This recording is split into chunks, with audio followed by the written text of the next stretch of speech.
Que a graça e a paz de Jesus esteja com você neste momento de despertar com Deus. Hoje nosso estudo será no capítulo 12 de 1 Reis, com o tema A Divisão do Reino. Um dos maiores desafios na vida cristã é ser perseverante na prática do bem, da justiça e na obediência aos mandamentos de Deus. A história bíblica está repleta de exemplos de personagens que falharam neste ponto, ou nestes pontos.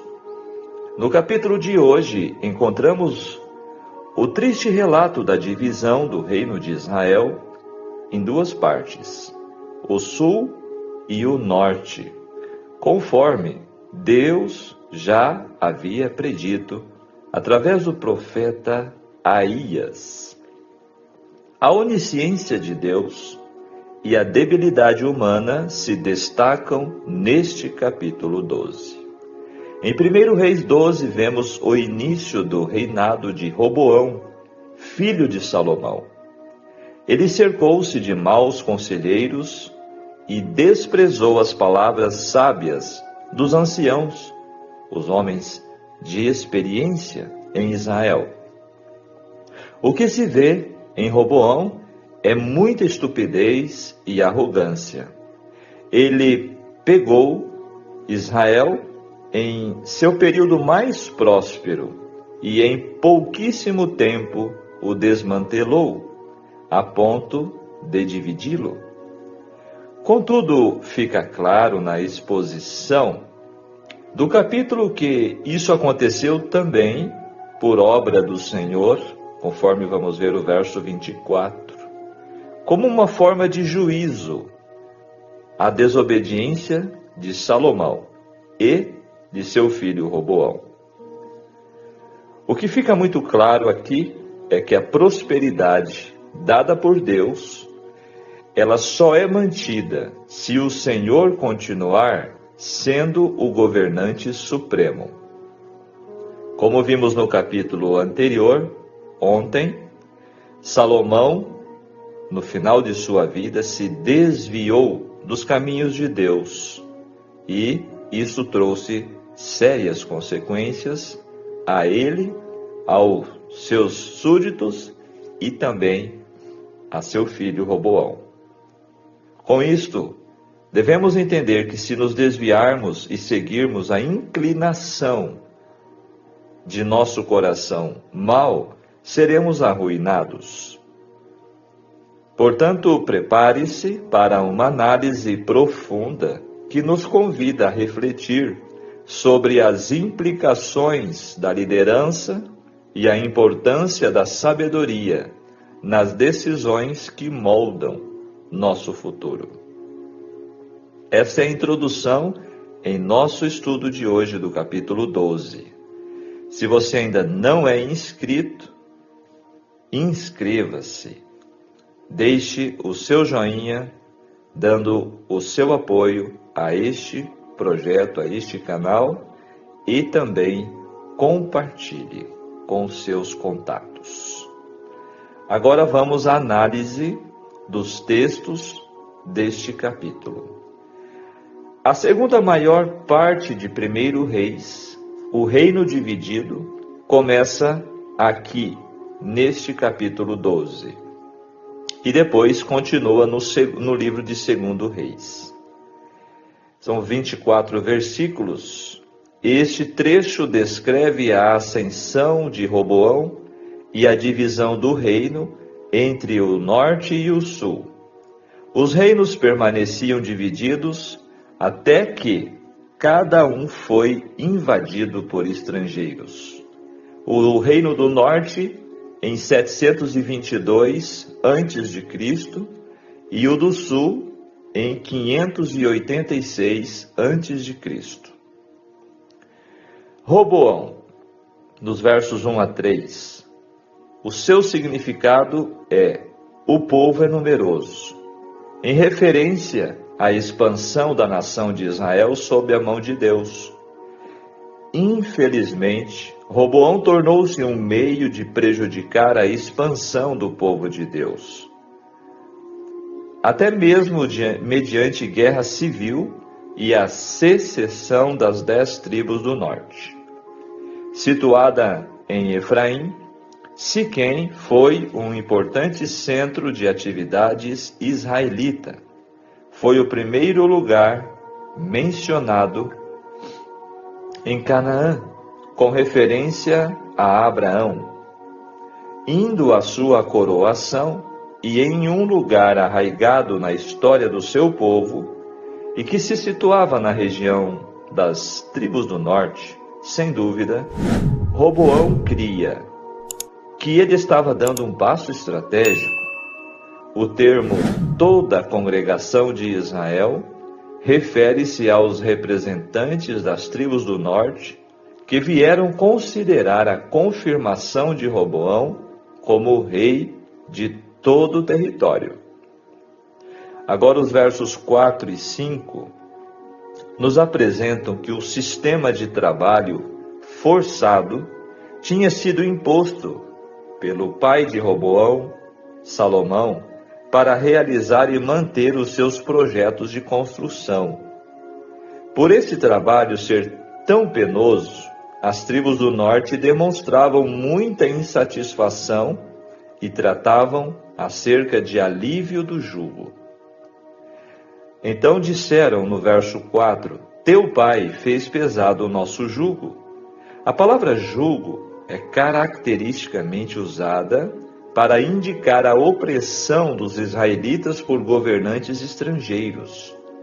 O uso dessa palavra aqui é uma acusação a Salomão por haver imposto um severo trabalho sobre o seu próprio povo, quase que uma escravidão.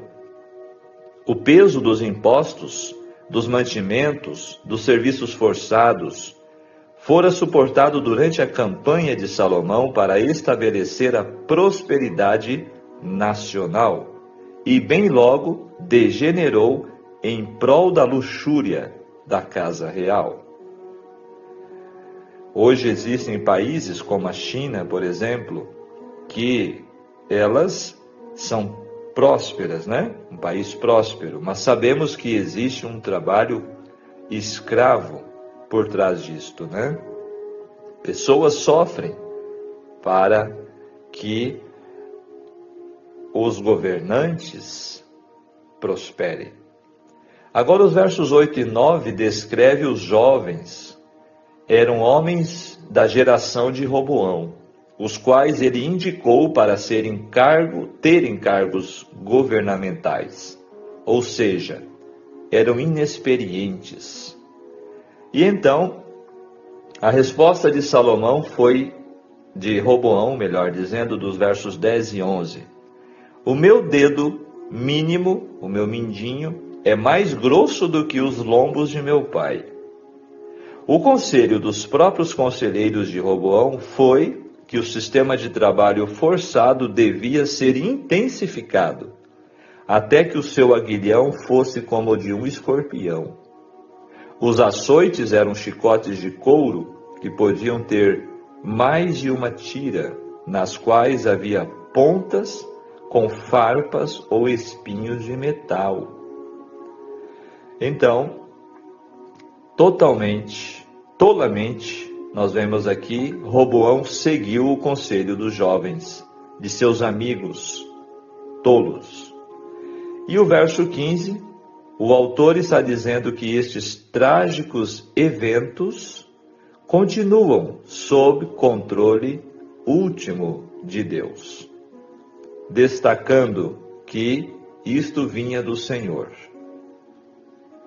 É importante, lembrar que Deus tem o controle de tudo e que nada acontece sem a permissão de Deus. Aqui vemos o desenrolar dos acontecimentos de acordo com as atitudes de Salomão e Roboão, mas Deus tinha o controle. Verso 16. as vossas tendas, ó Israel. Um estudo de 2 Samuel 19 nos dá a impressão de que os fundamentos daquela rebelião já tinham sido assentados antes da rebelião de Seba, o benjamita. A união das 12 tribos nunca fora bastante coesa. Dependia da energia de Saul, do heroísmo de Davi e da glória de Salomão. Ou seja, esse sentimento de divisão não era de agora, já era antigo. E o verso 20, somente a tribo de Judá. Os versículos 21 e 23 mencionam também Benjamim. Então, duas tribos, Judá e Benjamim. De qualquer forma, a parte do povo que permanece fiel a Davi passa a se chamar Judá. E a palavra Israel vai se referir às 10 tribos que se separaram. Por motivos religiosos, continuamente chegavam elementos das tribos de Israel para integrarem-se na de Judá. Essa observação é importante porque mostra que quando os cativos de Judá foram levados à Babilônia, foram preservados ali israelenses de todas as tribos, não somente de Judá. Apesar de, a partir deste momento, serem chamados indistintamente de judeus. Então o verso 22 destaca o homem de Deus. Isso é um modo comum de dizer profeta, profeta de Deus. E o versículo 24, a existência de 2 reinos é ordenada por Deus e cada um agora tem a oportunidade de comprovar a sua lealdade à aliança. Versículo 28, todos os homens judeus deveriam viajar ao templo 3 vezes a cada ano, conforme Deuteronômio 16:16. Mas Jeroboão estabeleceu os seus próprios centros de adoração e disse ao seu povo que era muito complicado viajar até Jerusalém. Entretanto, todos aqueles que obedeceram a Jeroboão estavam desobedecendo a Deus. Algumas ideias, apesar de práticas, podem incluir sugestões que afastam você de Deus, como fez Jeroboão. Não deixe que alguém leve você a não fazer o que é correto, dizendo que ações morais não valem o esforço. Faça o que Deus quer, não importa o custo em tempo, energia, reputação e até recursos.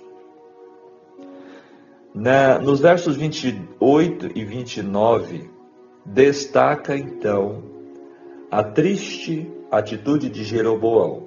Bezerros de ouro. Bezerros eram utilizados como ídolos que simbolizavam fertilidade e força. Deuses pagãos dos cananitas eram frequentemente retratados em cima de bezerros ou touros. Jeroboão astutamente estabeleceu os bezerros em lugares estratégicos, em Betel e Dan. Betel estava a apenas 10 quilômetros de Jerusalém. Era perto, né? Na estrada principal, incitando os cidadãos do norte a parar, em vez de fazer o percurso até Jerusalém. Dan era a cidade mais ao norte de Israel, de forma que as pessoas do norte eram atraídas a esta localização mais conveniente. Como líder do reino do norte, Jeroboão queria estabelecer seus próprios centros de adoração. De outro modo, o povo continuaria a fazer viagens regulares a Jerusalém, o que solaparia sua autoridade. Logo, a religião substituta pouco tinha em comum com a fé verdadeira em Deus. O estabelecimento dos ídolos de Dan e Betel é chamado de o pecado de Jeroboão.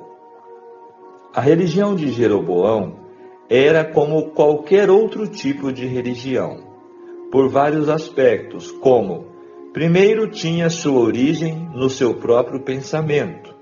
Segundo, em seu próprio pensamento e não na palavra. Segundo, tinha motivos meramente egoístas.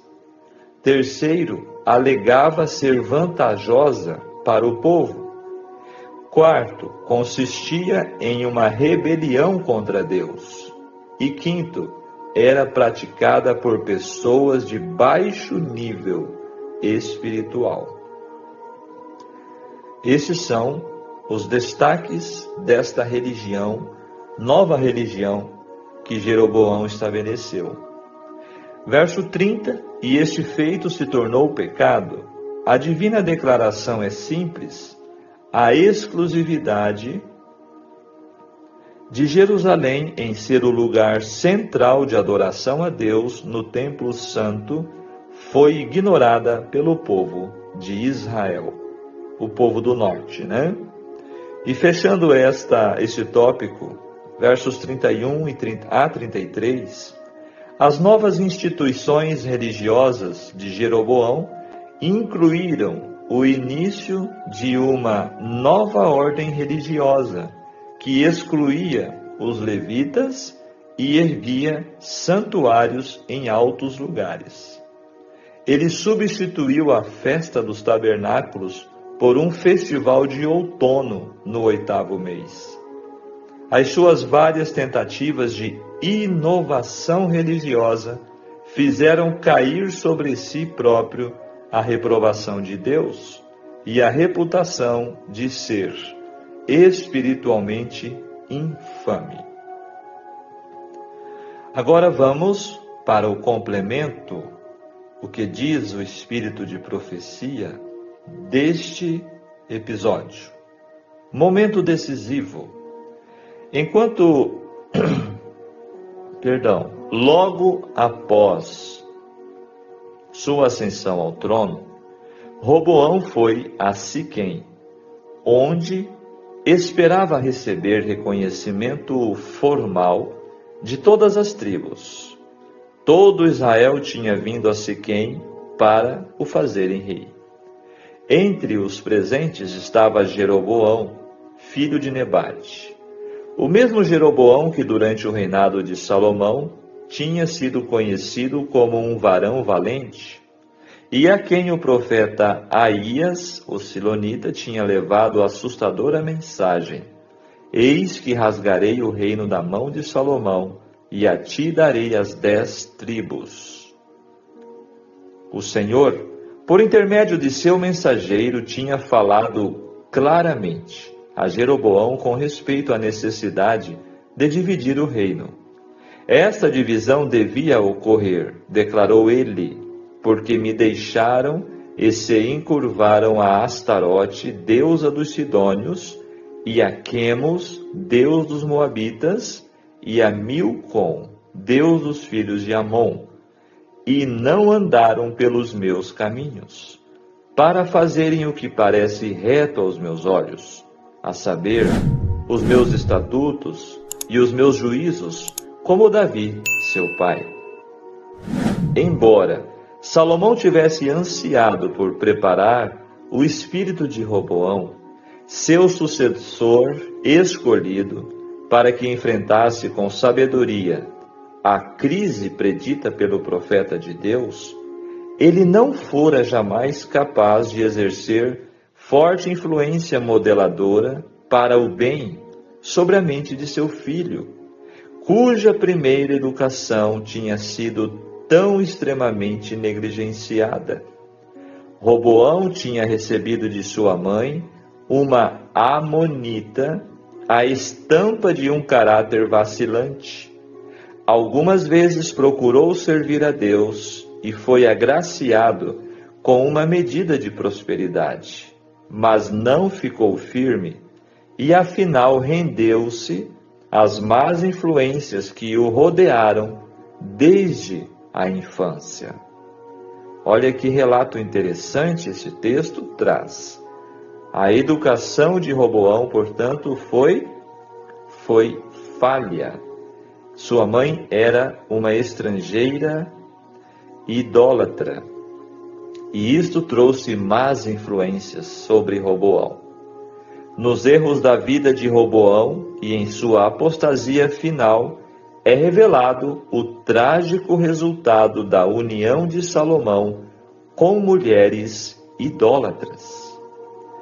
Inflado pela perspectiva de exercer suprema autoridade, Roboão determinou desconsiderar o conselho dos homens mais idosos do seu reino, fazer dos jovens seus conselheiros.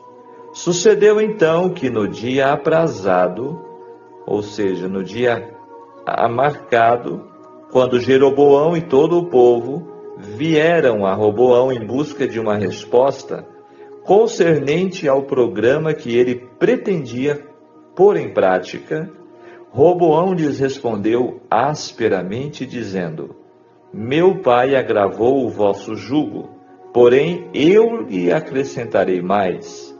Meu pai vos castigou com açoites, porém eu vos castigarei com escorpiões. Tivessem Roboão e seus inexperientes conselheiros compreendido a vontade divina concernente a Israel, teriam eles dado ouvidos à solicitação do povo por reformas decididas na administração do governo. Mas, na hora oportuna, que se lhes apresentou na reunião de Siquém, deixaram de raciocinar da causa para o efeito, e assim enfraqueceram para sempre sua influência sobre grande parte do povo. Sua expressa determinação de perpetuar e acrescentar a opressão introduzida durante o reinado de Salomão estava em direto conflito com o plano de Deus para Israel, e deu ao povo ampla ocasião de duvidar da sinceridade de seus motivos. A brecha aberta com o ríspido discurso de Roboão provou-se irreparável. Daí em diante as 12 tribos de Israel ficaram divididas, as tribos de Judá e Benjamim formando o reino mais abaixo, ou ao sul de Judá sob o governo de Roboão, enquanto as 10 tribos ao norte formaram e mantiveram um governo separado, conhecido como o Reino de Israel, tendo Jeroboão como seu rei. Assim se cumpriu a predição do profeta concernente ao rasgamento do rei. Esta revolta vinha do Senhor, conforme o verso 15. Estes textos estão no livro Profetas e Reis, na página 91, fecha aqui este texto. Agora, quais são as lições deste capítulo para aplicar em nossas vidas hoje? Vamos ver? Em nossa cegueira espiritual, fazemos escolhas que nos impedirão de desfrutar resultados incríveis. Se submetêssemos mais a Deus e a Sua palavra, nossa vida seria mais feliz. Como teria sido se Israel não tivesse repudiado a Deus como rei, suplicando reis pecadores, terrestres e falhos? Como seria tua história se desde o início aceitasses que só Deus sabe o que é melhor para a sua vida, sua família, seu trabalho e futuro? Israel repudiou o seu supremo bem, sua fé no verdadeiro Deus, a revelação divina, o único meio de uma vida digna de ser vivida. Logo sentiram na pele as trágicas consequências. No capítulo de hoje, Israel se dividiu em 2 nações e jamais se recuperou. O livro de Reis não existiria se não fosse o arrogante e ousado pedido por um rei como as nações pagãs, conforme vimos lá no primeiro livro de Samuel, capítulo 8. Queremos um rei, queremos ser igual às outras nações. Consequentemente, o capítulo em consideração é um divisor de águas que nunca teria existido. Se o povo tivesse obedecido a Deus, não haveria sucessão de reis, impostos, conselheiros reais que ignorariam a Deus, opressão nem exploração aos súditos, nem interesseiros e ambiciosos que induzissem o povo à idolatria, e nenhuma política corrupta. Nada disso haveria. Quantas coisas ruins não existiriam em nossa vida se confiássemos totalmente em Deus e dependêssemos mais dele? Quantas coisas boas perdidas simplesmente porque não consultamos a Deus, mas damos rédeas soltas aos nossos prazeres pervertidos, baixos e impuros. A idolatria escancarada, registrada em Êxodo 32, ressurge aqui neste capítulo de hoje, 1 Reis 12.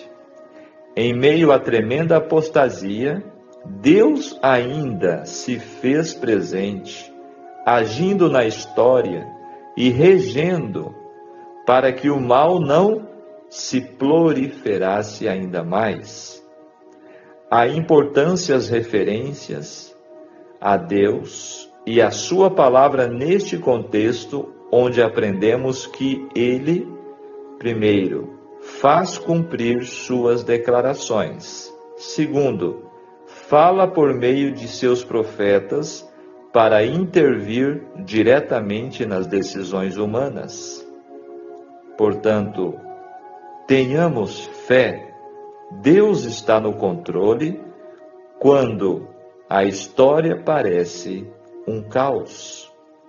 Creiamos nisto.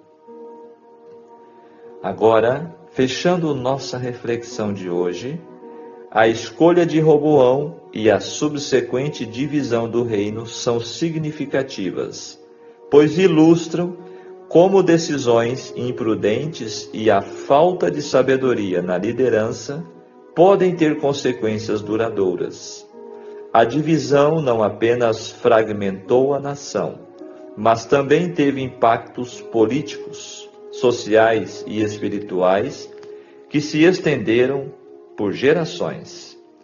A história de Roboão serve como um alerta sobre a importância de ouvir conselhos sábios e de considerar as necessidades do povo ao tomar decisões de liderança.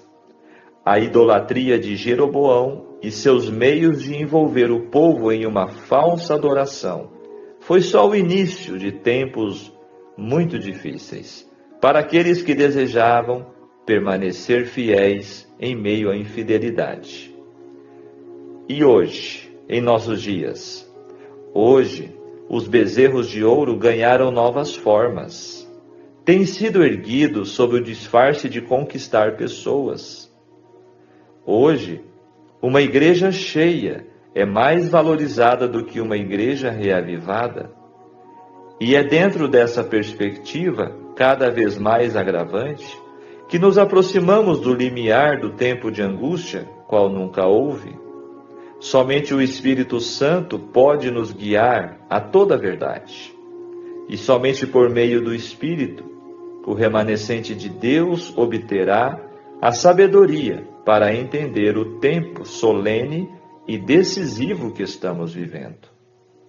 Amados, tomemos por modelo no sofrimento e na paciência os profetas, os quais falaram em nome do Senhor, conforme está registrado em Tiago, capítulo 5, verso 10. Homens e mulheres que, mesmo em meio à apostasia predominante, foram perseverantes em obedecer às ordens de Deus. Portanto, tendes necessidade de perseverança, para que, havendo feito a vontade de Deus, alcanceis a promessa. vigiemos e oremos. Amém? Este é o nosso estudo, a nossa reflexão, que o capítulo 12 de 1 Reis apresenta para nós. E olhe este pensamento para levarmos neste dia. Deus anseia que desejemos ardentemente pela presença dEle em nossa vida. Que Deus nos abençoe, que estas lições, estes ensinamentos sagrados, divinos, possam nos ajudar em nossas escolhas diárias, em nossas decisões. Vamos orar para isso?